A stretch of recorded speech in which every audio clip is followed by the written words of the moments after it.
warahmatullahi wabarakatuh. Waalaikumsalam warahmatullahi wabarakatuh.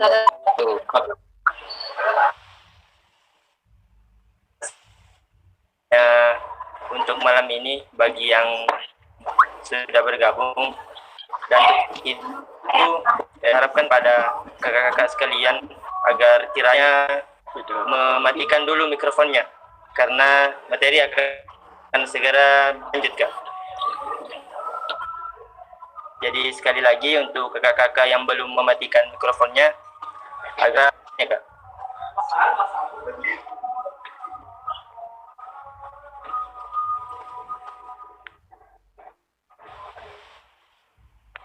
Ya, baik, Kak. Ya, assalamualaikum, Kak. Kak moderator, Kak Suka. Ya, halo Kak. Siapa? Ya, baik, Kak, karena mungkin materi akan dilanjutkan dan mungkin selanjutnya pembicara selanjutnya mungkin akan saya serahkan kepada kakak untuk diambil alih. Ya baik, terima kasih Kak, dan saya ucapkan selamat bergabung untuk kepada seluruh peserta yang menyiapkan waktunya dan kesempatan untuk bergabung dalam kegiatan ini. Baik, bismillahirrahmanirrahim. Assalamualaikum warahmatullahi wabarakatuh. Waalaikumsalam warahmatullahi wabarakatuh. Ya, alhamdulillah puji syukur kita panjatkan kepada Tuhan Yang Maha Esa sehingga atas berkatnya sehingga pada malam hari ini kita dipertemukan dalam sebuah kegiatan yang diselenggarakan oleh Racana Al-Balad Yayan. Ini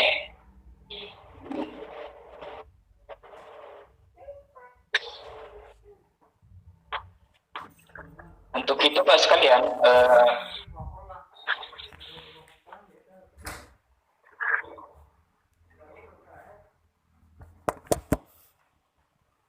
pada malam hari ini kami ucapkan banyak terima kasih kepada kedua narasumber. Perkenalkan dulu narasumber yang merupakan Kak Kuarnas sebagai pembicara kedua pada kesempatan ini. Kemudian yang kedua narasumber kita adalah Kak Andi Sungkru Wirabetara Unru yang merupakan Kakak Sekretaris Dewan Kerja Daerah Sulawesi Selatan masa bakti 2018-2023. Selamat bergabung Kak. Siap. Dan untuk itu sekalian yang lain untuk seluruh peserta semoga dalam kegiatan ini apa yang kita inginkan dapat kita peroleh dengan kedua narasumber kita. Dan untuk itu pada kesempatan ini kita akan upayakan membuat dan meluangkan waktunya kepada seluruh peserta kita melakukan sharing diskusi kepada kedua narasumber kita sesuai dengan tema yang diangkat oleh panitia, yaitu tentang sinergitas pramuka penegakan DEGA daerah yang normal. Tentu kemudian pada kesempatan ini bisa dengan kondisi sekarang yang kemungkinan merasa terbatasi untuk berbagai kegiatan. Dan untuk itu pada kesempatan ini semoga kita mendapatkan jawaban yang semestinya dan memuaskan bagi kita semua dari kedua narasumber kita. Segala untuk keraguan kita pada kesempatan ini dan terjawab akan semuanya gitu. Ya untuk yang demi untuk mengefisienkan waktu, pertama, ya ini silakan Kak.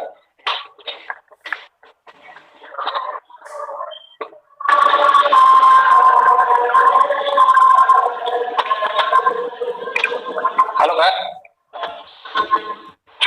Ya Kak. Oke. Ya silakan Kak. Ya. Oke, jadi sudah mulai ya? Ya silakan Kak, silakan. Oke, assalamualaikum warahmatullahi wabarakatuh. Suara saya bagaimana Kak, jelas? Waalaikumsalam warahmatullahi wabarakatuh. Jelas ya? Warahmatullahi wabarakatuh. Oke, pertama-tama saya sampaikan terima kasih yang sebesar-besarnya buat teman-teman di Racana Al-Balad karena sudah mengundang kami Dewan Kerja Daerah untuk ikut hadir memberikan sharing bagaimana pendapat tentang bagaimana keberlangsungan kegiatan-kegiatan dari penegak Pandega di era new normal ini. Dan salam pula saya sampaikan mantan Kak Kornas kita, Kak Diaksa Daud, karena jujur saya salah satu orang yang merasakan betul bagaimana tegasnya kepemimpinan Kak Diaksa waktu itu. Waktu itu saya ikut di Jambore Dunia di Jepang, Kak Diaksa juga ikut. Ada sedikit masalah dan disitulah saya lihat bagaimana Kak Diaksa dengan tegasnya menyelesaikan masalah. Dan saya di situ merasa tercerahkan. Jadi saya merasa bangga bisa hadir di sini. Terima kasih teman-teman Rakan Al-Balad bisa hadir dan duduk bersama walaupun di tempat yang terpisah, walaupun secara virtual bisa menjadi narasumber yang sama di kegiatan yang sama dengan Kak Diaksa Daud. Saya merasa tersanjung. Terima kasih teman-teman Rakan Al-Balad. Oke Kak, selanjutnya saya akan lanjut ke materi. Tadi saya sudah komunikasi dengan panitia bahwa ada 2 subtema yang diberikan, yaitu bagaimana upaya meningkatkan semangat pramuka penegak dan Pandega di era new normal ini, dan seluruh kegiatan pramuka. Kalau kita bicara penegak Pandega, kalau kita bicara pramuka terkhusus penegak Pandega, kita harus mengerti dulu bahwa apa yang kita lalui ini tidak lepas dari pola dan mekanisme pembinaan pramuka penegak dan Pandega yang telah diatur di SK Kornas. Dan yang perlu kita tahu di sini bahwa tujuan dari pembinaan di gerakan pramuka ini termaktub secara implisit di Polmekben itu. Jadi tujuannya gerakan pramuka itu terus penegak Pandega ada di keseluruhan isi dari Polmekben. Maka dari itu, kalau ada penegak Pandega yang tidak paham Polmekben, bukan penegak Pandega. Karena itulah kitabnya kita. Itulah kitabnya kita. Maka dari itu, yang saya mau sampaikan adalah penegak Pandega, pramuka berorientasi pada proses. Bukan tujuan akhir, bukan hasil akhir. Orientasi dari pramuka ini adalah proses, bukan hasil akhir. Kalau kita mau bilang Dasa Dharma adalah tujuan hasil akhirnya pramuka, kasih lihat saya siapa orang yang betul-betul 10 Dasa Dharma dia tepati. Itu adalah poin kesempurnaan. Tidak akan mungkin bisa kita laksanakan. Yakin dan percaya. Tapi pramuka harus menjamin kita berproses di dalamnya. Kita harus berproses menuju Dasa Dharma itu. Makanya kita harus terus berproses di dalam pramuka melalui media kegiatan-kegiatannya. Karena saya rasa di sini subtema pertama semangat PD di era new normal dan kegiatan pramuka yang menjadi subtema kedua itu saling berkorelasi satu sama lain. Jadi kita bisa sama-sama mendiskusikan 2 hal itu secara bersama-sama. Maka dari itu esensi dari kegiatan ini kan sharing. Jadi saya tidak mau banyak menggurui ceritanya. Jadi sedikit saja pengantar dari saya. Mungkin Kak Sukar nanti akan ambil alih. Jadi kita bisa komunikasi 2 arah. Bagaimana diskusi yang panjang. Karena ini kan sharing ya, bertukar pendapat. Yang perlu saya sampaikan lagi, di era new normal ini dasarnya adalah bencana COVID-19. Bencana COVID-19 ini adalah suatu keniscayaan yang jangan sampai kita denial, jangan sampai kita mengulang karena apalah itu, tidak mungkin saya kena COVID, tidak mungkin ayo kita berkegiatan saja, tidak boleh. Ini adalah suatu keniscayaan yang betul-betul buktinya sudah luar biasa, sudah terlalu banyak dampak yang diberikan COVID-19 ini, dan jangan sampai kita denial, jangan sampai kita mengelak keberadaannya. Namun di era yang normal ini, ketika tidak ada stimulan yang kuat seperti COVID-19 ini, IT tentang pertemuan virtual dan teknologi-teknologi lainnya, ketika tidak ada stimulan yang kuat seperti COVID-19 ini, kita harus ambil, ada positifnya. Dan selain itu, pola bagaimana kita menjaga kesehatan pasti lebih meningkat karena stimulan dari bencana COVID-19 ini. Dan hal yang perlu kita tahu, ada tiga hal untuk bagaimana menjaga semangat, yaitu kemauan, dan kesempatan. Ada tiga, kemampuan, dan kesempatan. Dan itu semua berasal dari diri kita. Kalau kita mau, dan kita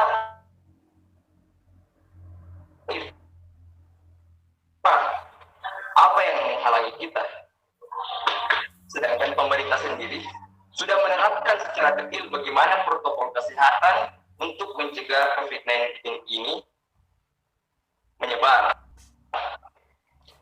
Nah, kalau kita bicara semangat dan kegiatan, kita perlu tahu dulu bahwa untuk meningkatkan semangat ini, semangat itu tujuan kan? Kalau kita bicara tentang semangat itu tujuan, jangan kita langsung mana kegiatannya, bilang apa dilakukan, jangan. Kita harus cari metodenya dulu. Jangan langsung saja bilang, oh kita laksanakan ini, kita timpakan semangatnya. Tidak. Semangat itu tujuannya. Intinya kita proses dulu. Ikuti prosesnya. Bahwa dalam langkah-langkah untuk meningkatkan semangat pramuka penegak dan paling tetap berpramuka, ada proses yang harus dilalui. Yaitu pertama, bahwa kita harus melihat dulu apa yang akan kita lakukan. Nah, di sini kreativitas yang bermain. Bagaimana kreativitasnya teman-teman? Nah, seperti saat ini, saya analogikan bahwa teman-teman di Nasional Barat sudah melalui proses ini. Mereka berdiskusi, kakak berdiskusi dulu, pastinya, bahwa apa yang akan kita lakukan. Jadi sepakat semuanya, kita adakan seminar. Misalnya, kita adakan seminar. Nah, sekarang metode dari seminar itu apa? Metode dari seminar itu apa sehingga bisa meningkatkan semangat? Bagaimana seminar itu nantinya, metodenya bisa berkolaborasi dengan situasi yang tidak diinginkan kita dalam langsung ini, tapi bisa tetap meriah, depannya tetap antusias. Nah, inilah metodenya. Jadi ketika kita bicara tentang bagaimana meningkatkan semangat, itu adalah tujuan. Dan tapi jangan kita lupa prosesnya. Prosesnya adalah bagaimana kita menyusun baik-baik apa yang kita lakukan, bagaimana metodenya, dan yang paling penting di situ adalah kreativitas. Bagaimana kita menjadikan COVID-19 ini sebagai stimulan ya, stimulan untuk meningkatkan kreativitas. Dan kalau kita mau tahu, kakak, dalam metode kelembagaan ada yang namanya segitiga kegiatan. Itulah segitiga kegiatan itu adalah bentuknya begini. Jadi semakin ke bawah itu kuartir gugus depan, kuartir ranting, terus kuartir cabang, kuartir daerah, kuartir nasional. Dalam artian apa? Kegiatan di kuartir nasional itu paling sedikit.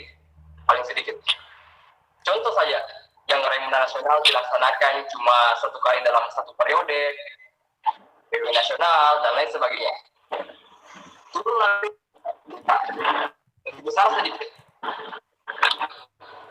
Turun lagi ketika cabang, waran, dan gugus depan yang mempunyai porsi kegiatan yang paling besar di antara lembaga-lembaga yang menaungi anggota-anggota pramuka ini. Gugus depan itu yang paling punya porsi besar di antara beberapa lembaga ini. Yang lain. Beda lagi yang namanya segitiga kajian yang bentuknya terbalik. Segitiga kajian ini dalam artian bahwa kuartir nasional ini mempunyai porsi kajian yang lebih besar. Kuartir daerah ada di bawahnya, yang kecil sedikit porsinya, terus kuartir cabang, terus kuartir ranting dan gugus depan. Jadi porsi masing-masing lembaga yang menaungi keanggotaan pramuka ini dalam sistem kajiannya paling besar adalah Kuarnas dan paling kecil adalah Gudeg. Jadi kalau kita mau paham, Gudeg memang sudah seharusnya melaksanakan terus kegiatan. Tentunya dalam era new normal ini, seperti saya bilang, tetap melalui metode-metode yang sudah ditentukan oleh pemerintah, yaitu protokol kesehatan untuk mencegah penyebaran corona. Apalagi di Sulawesi Selatan ini, Pemprovnya mungkin sudah mengatur bahwa ketika ada kegiatan dengan skala yang melibatkan peserta, itu kalau orang harus mempunyai surat izin. Jadi saya rasa kalau misalnya seperti ambalan untuk penegak yang maksimal keanggotaan ambalan itu 32 orang, saya rasa tetap bisa melaksanakan kegiatan-kegiatan luar jaringan tatap muka, tapi tentunya dengan metode yang menerapkan protokol kesehatan. Oke, selain itu Kak, bahwa tadi bicara semangat, kita harus tahu semangat itu aksiden. Semangat itu aksiden. Sesuatu yang bersandar pada substansi. Substansinya apa? Cinta. Kita tumbuhkan rasa cinta kepada gerakan pramuka kita dulu. Dan walaupun apa kegiatannya, walaupun cuma duduk minum kopi, walaupun cuma VC, walaupun cuma bertemu virtual, kalau ada nuansa kepramukaannya dan kita cintakan pramuka, yakin dan percaya, semangat akan terus menyertai kita. Oke, mungkin itu Kak Soekardi untuk pengantar dari saya, karena saya juga tidak mau terlalu panjang lebar. Nah, ini esensinya sharing session kan, kita sharing, kita berdiskusi sama-sama. Jadi saya tidak mau terlalu panjang, intinya itu yang saya sampaikan bahwa untuk kegiatan kepramukaan meningkatkan banget, tetap patuhi pemerintah, tetap berikan kegiatan-kegiatan yang kreatif tentunya, inovatif, protokol kesehatan. Untuk semangat, tentu saja cinta yang penting. Karena semangat cuma aksiden, cintalah substansinya. Oke, terima kasih. Assalamualaikum warahmatullahi wabarakatuh. Saya kembalikan kepada Kak Soekardi untuk mulai sharing sessionnya. Saya tidak mau terlalu panjang lebar. Silakan Kak.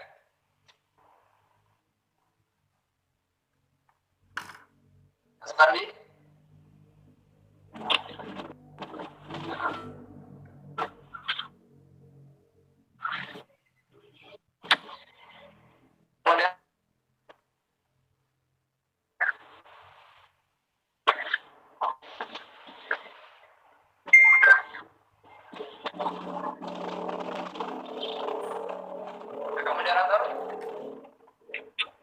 Baik, terima kasih Kak atas pencerahan kepada bahwa benarnya dalam kondisi ini. Ya, halo Kak, jelas Kak? Ya. Baik, saya lanjut. Yang sangat penting untuk kita perbincangkan atau sharingkan kepada kakak narasumber kita, sebagaimana tadi beberapa poin yang disampaikan.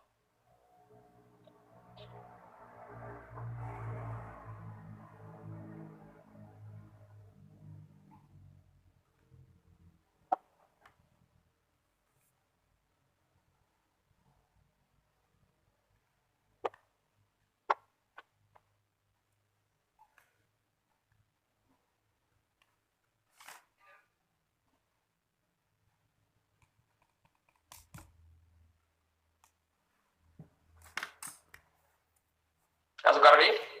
Wah, terputus kayaknya. Terputus kayaknya Kak Soekardi. Mungkin faktor jaringan Kak.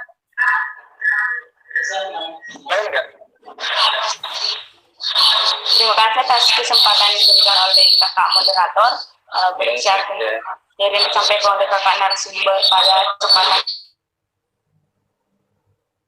kesempatan di era new normal ini. Nah, yang menjadi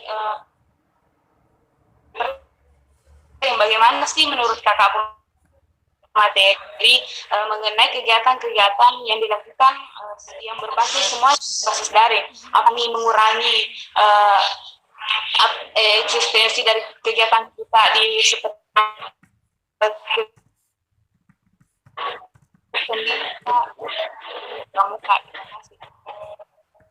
Ya baik, kasih pertanyaannya Kak. Ya baik, saya ulangi perjelas pertanyaan dari Kak Stuti untuk Kak Betara. Bagaimana sebenarnya kegiatan-kegiatan yang berbasis daring ini esensinya apakah kemudian memberikan dampak positif ataukah tidak Kak? Itu intinya. Saya persilakan Kak Betara, silakan. Oke, terima kasih Kak Sukardi. Pertanyaan yang bagus dari Kak Stuti Amir. Pastinya semua teman-teman di gerakan pramuka, teman-teman di daerah pasti bertanya-tanya, positifkah kegiatan daring seperti ini? Adakah manfaatnya? Kualitasnya terjaminkah? Apakah tidak mengorbankan kualitas hanya untuk sekedar eksistensi kegiatan? Kalau saya, kita tidak pernah bisa menolak perkembangan zaman. Kita tidak bisa menghalau begitu kuatnya, begitu cepatnya perkembangan zaman ini terus berubah. Saya analogikan saja begini. Saat pertama-pertama ojek online itu begitu banyak ojek pangkalan yang menolaknya. Dan itu contoh yang tidak bisa kita pungkiri bahwa perkembangan zaman itu kita tidak bisa menolaknya. Dan contohlah kegiatan daring ini adalah suatu keniscayaan di masa depan bahwa kita cuma bisa berjambore lewat virtual.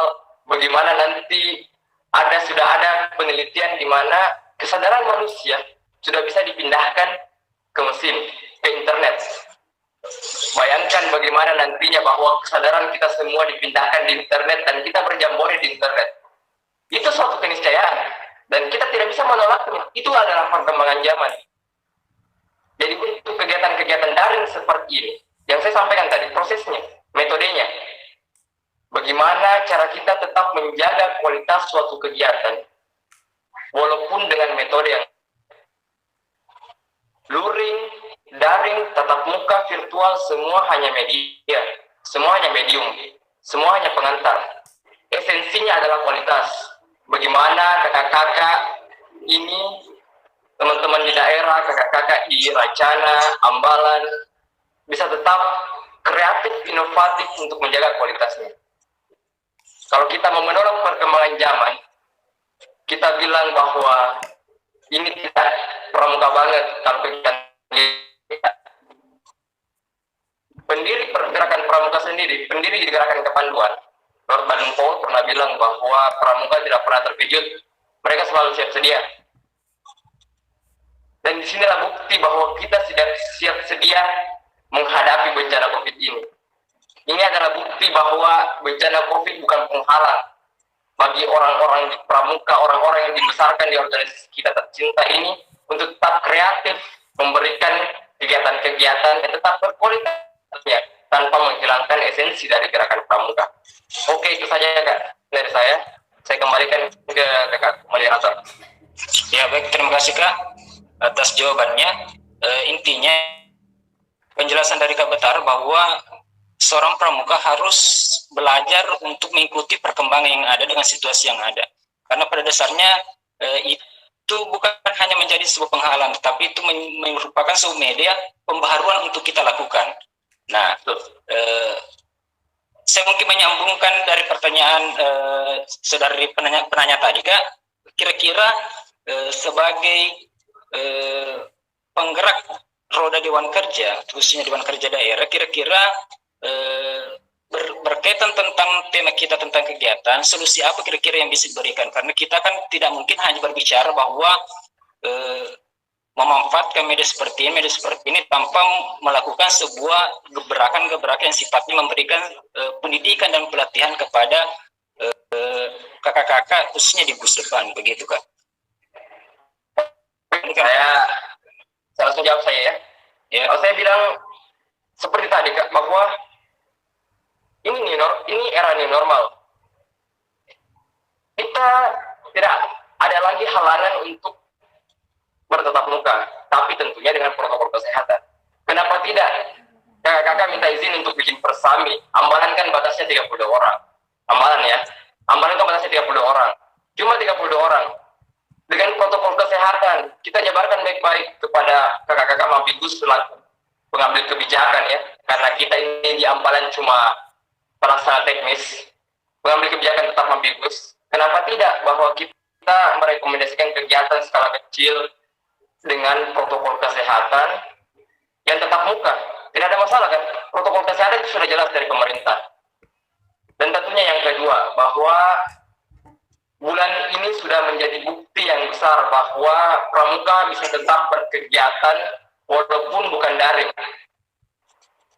Kuartir daerah Gerakan Pramuka Sulawesi Selatan kemarin dalam rangka bulan bakti pramuka Agustus ini, dalam rangkaian kegiatan apel besar Hari Pramuka, kemarin itu kami laksanakan ziarah Taman Makan Pahlawan. Paginya, siangnya kami adakan donor darah, dan itu alhamdulillah 66 kantong darah terkumpul dan siap untuk digunakan.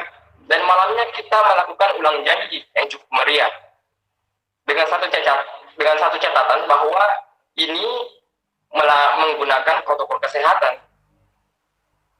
Jadi tidak ada penghalang Kak, tidak ada penghalang. Insya Allah era new normal itu tidak menghalangi kita, karena era new normal dalam artian era di mana protokol kesehatan itu memasuki kebiasaan-kebiasaan kita di kesehariannya.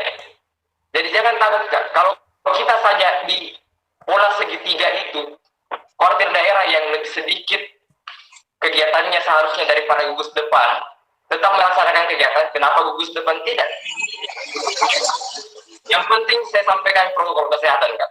Itu ya, jangan denial atas keniscayaan COVID-19 ini. Ini berbahaya. Tapi insya Allah kita punya jalan. Kita punya kemampuan dan kesempatan.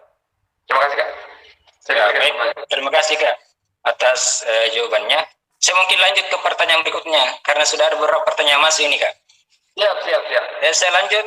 Iya Kak. Saya lanjut ke pertanyaan dari Kak Rizky Novintasari. Pertanyaannya adalah bagaimana tanggapan Kakak terhadap semua kegiatan pramuka yang dibatalkan atau ditunda di masa pandemi COVID-19 ini? Ya silakan Kak Batari jawab. Oke, sakit memang. Karena kalau kita tahu tahun ini 5 kegiatan nasional ditunda. Sakit. Karena kita sudah persiapkan sebaik mungkin dan tiba-tiba ada bencana yang datang dan dibatalkan. Itu pasti sakit. Karena kita sudah menunggu-nunggu pastinya. Tapi dengan catatan bahwa kalau kita perhatikan bahwa yang ditunda itu adalah kegiatan-kegiatan yang betul-betul skala besar.